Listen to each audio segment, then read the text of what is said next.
You have data everywhere, but is it working together? Meet Curator, the automotive industry's first unified intelligence engine. Curator unifies data from all corners of your dealership to transform marketing, sales, and customer interactions. See it today at goobagoo.com.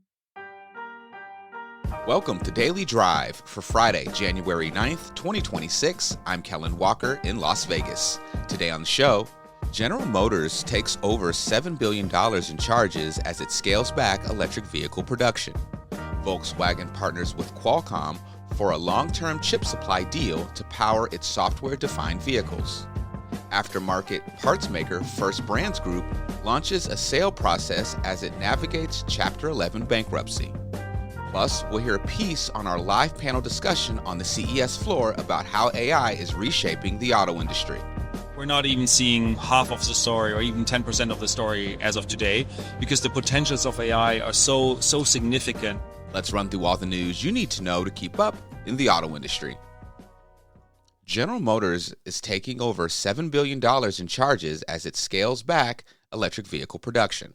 $6 billion covers reworking its EV footprint, mostly for canceled supplier contracts. Another $1.1 billion relates to restructuring its China joint venture.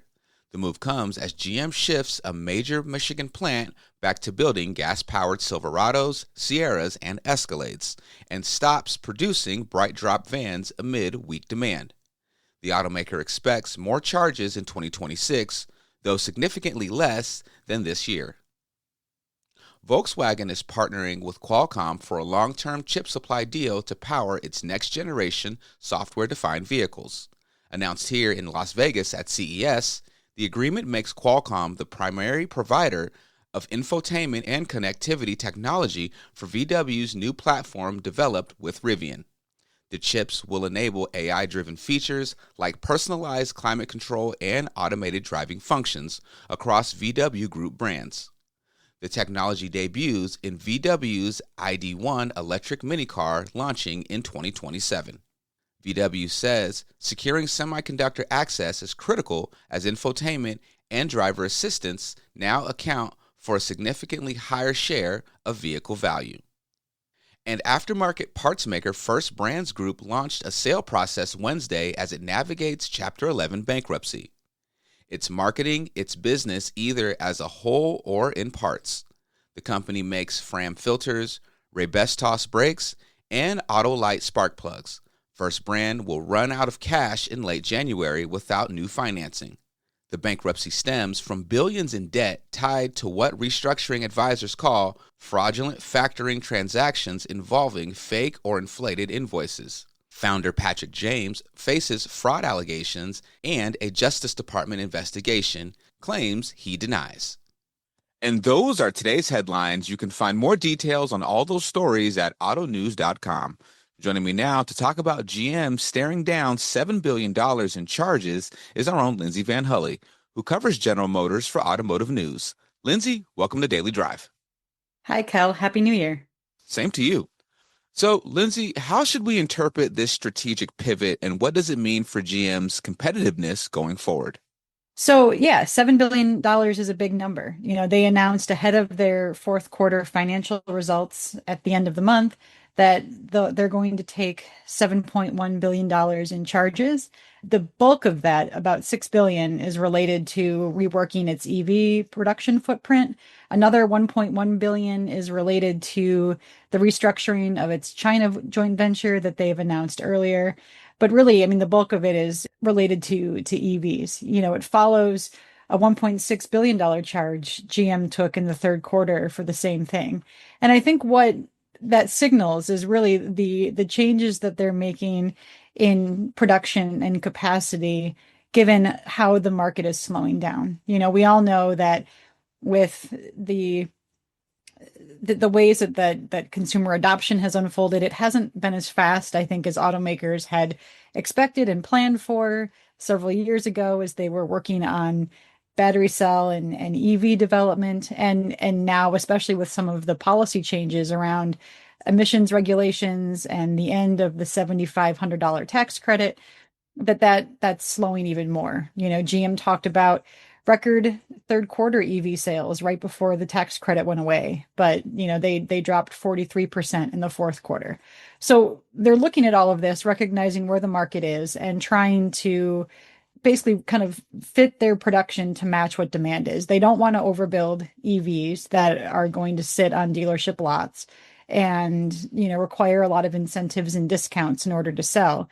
And so they've taken a lot of steps to try and shrink what that capacity looks like. So one plant in Michigan was going to be retooled to build electric pickups. It's now going to be retooled again to build gas versions of those, plus the Cadillac Escalade SUV.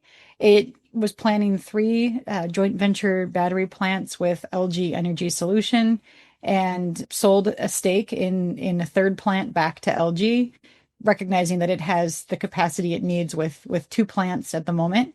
And in October, GM said it'll stop building the Chevrolet BrightDrop electric commercial van that it was made in Canada because demand was lower than expected. So I think GM is accounting for these changes that they've made, and they're trying to stay competitive and focus on costs and production by trying to match as best they can what that output looks like with where demand is.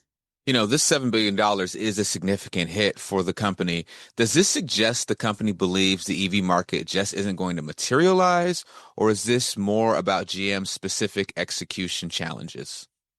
I think it's a recognition that the market isn't materializing at the pace that they had sort of set up for. And that's not unique to GM. I mean, I think all automakers are having to look at what they had planned for, what they had set up, and really where adoption is. And so I think that's what we're seeing here. When we talked with GM CEO Mary Barra back in the fall, she said, EVs remain the company's North Star. They have not said that they're making any changes to their portfolio. So all of the EVs that they sell from Chevy, from Cadillac, from GMC are still in production. They're still going to be sold. So they're not making any changes there. They're not closing any plants or anything like that. I think what they're trying to do now is really, try and see where customers are and build the vehicles in the supply that customers are looking for, right? I think they want to be very careful that they're not overbuilding, because that creates more challenges in incentives and aging, vehicles on lots and things like that. So I think they still expect that the market is there are still people who are going to want electric vehicles. They're still going to make them. They're bringing the small Chevy Bolt back early this year. It'll be on sale. So they're not backing away from them. I think they're just trying to be conscious and mindful of how many they're building right now based on where customers are. Perfect. Lindsay, thank you so much for joining me. Thanks, Kel. You can read Lindsay Van Hully's reporting on General Motors at autonews.com. Coming up next, we'll hear from a live panel discussion at CES featuring McKinsey's Kirsten Heineke and automotive news reporters discussing how AI is transforming the auto industry. That's next on Daily Drive.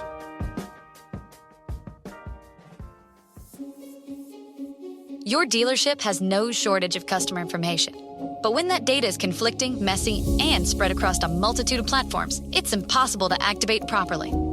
As the automotive industry's first unified intelligence engine, Curator enriches and unifies your customer data across platforms, like your CRM, your DMS, your website, and even your marketing efforts. It then injects that information back into your most vital systems to provide a single view of each customer and equip your sales team with the information they need to close a deal. When one of the largest volume Subaru dealers in the country wanted to tap into its data goldmine, they turned to Curator. In just 4 months, Huberger Subaru experienced a 55% higher closing ratio and a return of 15 times their investment. Want to see it for yourself? Check out the case study at gubagoo.com/curator.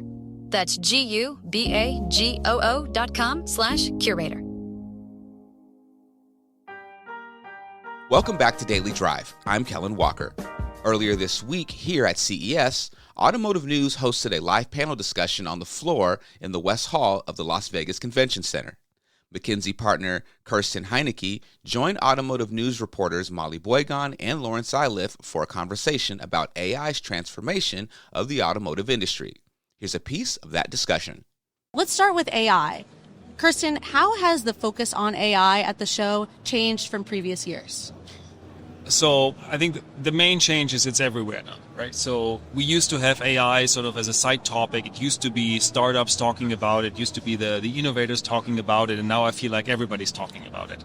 And given that we're at CES, we're talking more about the customer-facing applications. You mentioned the whole notion of a consumer-centric thing, how you interact with the car, how you can also integrate all of the different things you have in your vehicle and basically have one AI assistant to go into navigation, infotainment, and everything else in the car.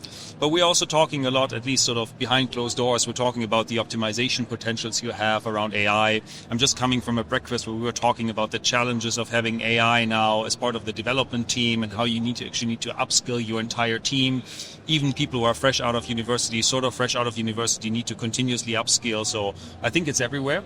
And we've got these conversations that are very much around the consumer and how the consumer is going to benefit from it. But we also see massive benefits on the internal side of each company, efficiencies and so on.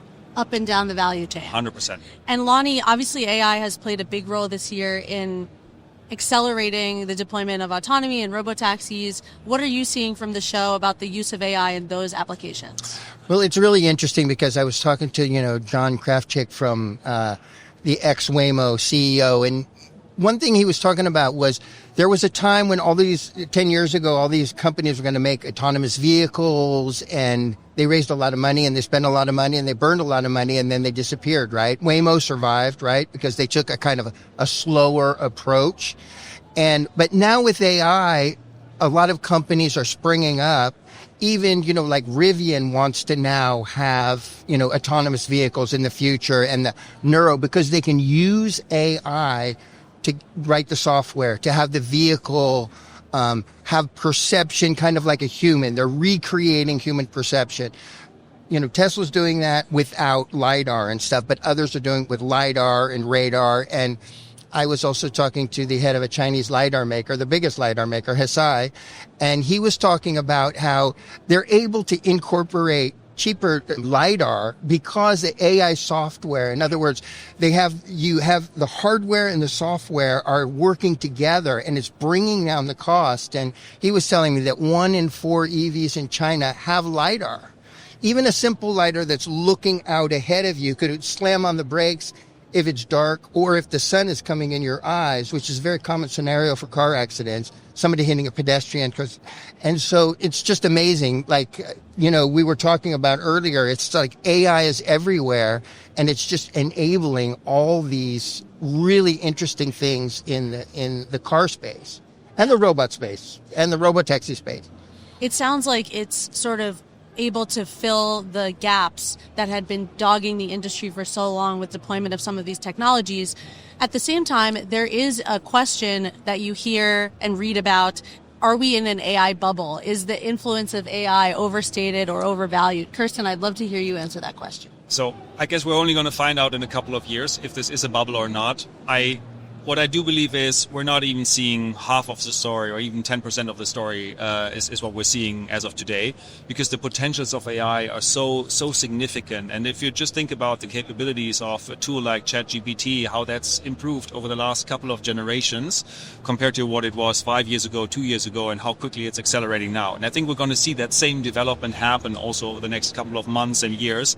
And I do believe that while it might be a bubble in some cases, and while maybe some of the investments are a bit sort of overdoing it, nonetheless, I do believe that we're only seeing 10% at least of the potential. So there is definitely much more to come. More to come. Yeah, the thing I would add is just I've heard some really skeptical voices who say like there's this incredible hype machine that in 2 years your car will drive you around and you'll be in the back seat, that robots are going to be building everything. And, not just Elon Musk, right, who's kind of at the forefront of these kind of wild predictions or ambitious predictions. But also, other people in the robotic space. And some of the people I've talked to says, wait a minute, it's going to take longer. It's going to be a process like the Waymo process, little by little, it's going to be incremental. There's a lot of really hard things to figure out. So I do hear some skeptical voices saying, be careful of the hype machine. Yes, and in If particular, I may comment there, I think especially for autonomous driving and robotaxis, right? You're 100% right in saying that AI is accelerating many new companies, and it's also making it much, much easier to get to a solution very quickly. Nonetheless, the safety of all of the systems still needs to be ensured. Yes. We still need to make sure that these vehicles work perfectly well. And that's what I like a lot about the Waymo approach, right? I think they could have scaled much, much faster if you think about how much technology leadership they have. But they took a cautious approach, which I think is good, because we need to make sure that the public also accepts the technology and that they don't freak out about any potential accidents that happen. Because obviously accidents are happening and are going to happen just by scaling up the number of vehicles out there. But the safer we make it and the more time we give it, I think this is the right strategy. Yes, I agree. and in terms of that public safety and public trust approach, I wonder if you see that as a part of the conversation at CES, because I agree that that's important, but so much of the show is about the technology, and you mentioned Waymo as having this kind of disciplined approach. Do you think that that's being echoed across the industry, or what is being done to kind of facilitate that consumer trust? I think so. I mean, and we're having these discussions almost on a day-to-day basis with our clients, because now take robotaxis again. I think with robotaxis, we're now at a point where we show that the tech is working. We also show that the economics are starting to work. So now we need to scale it. And what does scaling mean? Scaling means you're always going to find 1,000, 1 million adopters somewhere globally that love the tech and are doing it for it, right? Take the Waymo users in the Valley. Obviously, these are all people that love the tech and they're very open to it. But if you want to convince not only the folks in the Silicon Valley or in San Francisco, but also the folks somewhere else in Europe, in the US, doesn't matter where, you need to make sure that you include the public in the dialogue. And I think actually you mentioned some of the companies failed, right? Some of the companies failed because they didn't do a proper job in getting community buy-in and making sure that everybody's involved, right? And that's why we need to have this dialogue and why it's very important not to get to 1,000 vehicles in a city, but once you want to get to 10,000 vehicles, 15, 20,000 vehicles and get it to a scale like Uber or other ride-hailing players are today, we need to do that. And we're having these conversations. And speaking of Uber, well, were you going to add to that? I was just going to say, in addition to the race for robo-taxis, for the technology and the deployment, there's a race for funding. And so I think sometimes we hear there's going to be this and there's going to be that because these companies need a lot of money to do this. And there's a lot of competition in the space. I mean, in Silicon Valley, how many AI startups are there? I mean, I have no idea. It's probably in the thousands. And so I think that's part of the hype. I just want to make that comment. I was in San Francisco last year, and in driving to the airport, as you know, Lonnie, there's billboards everywhere. For everyone is an AI hyperscaler, whatever. It's a very popular industry right now. On the robotaxi side, so Lucid, Neuro, and Uber have been talking about their partnership at the show. Lonnie, why are they joining forces, and what does it say about the state of robotaxi development? I think there's a really interesting case for Tesla, right? Just like with EVs, where they built their infrastructure from the ground up. They built it in a bubble and they had all the elements there, the charging. They're also doing that. They make cars. They have the software. They've been working on FSD for 10 years. So in the case of like Neuro, Uber, and Lucid makes the cars, right? Because Neuro and Uber can't do that. Right. Neuro, which is an outgrowth, it has founders from Waymo, right? They're going to create the software, the Neuro driver, and then Uber has the platform. So because they don't have all the pieces, they're coming together, and you're seeing a lot of those, collaborations. Right now, Rivian says they're going to do it on their own, but we don't know. Maybe they'll collaborate. Maybe they'll bring Volkswagen in because, there's money and volume scale there, right? Mm-hmm. And so I think these companies are trying to bring together the different elements, the funding to make it happen because it's complicated. You can watch the full recording of our Congress Conversations live stream from the floor of CES on the Automotive News, LinkedIn, YouTube, and Facebook pages. That's Daily Drive for today. I'm Kellen Walker. Thanks to Automotive News executive producer Jake Neer, as well as our own Lindsay Van Hully for her reporting for today's podcast. We also had reporting from Douglas Bolduc of our sibling publication, Automotive News Europe. You can get the latest news on AI and automotive, GM's EV strategy, and everything happening in the auto industry at autonews.com. Come back tomorrow for our weekend drive episode. Our own Molly Boygon and Jerry Hirsch break down the biggest takeaways from CES 2026 and discuss the week's other big news stories. is that China was front and center, and Detroit was virtually absent, except for one announcement from Ford about developing L3 driving for 2028. We'd love to hear from you. Let us know what you think of the show and the topics we covered today. Send us an email at dailydrive@autonews.com or leave us a voicemail at 313-444-2774. And if you enjoy the podcast, remember to like, leave a review, and subscribe so you never miss an episode.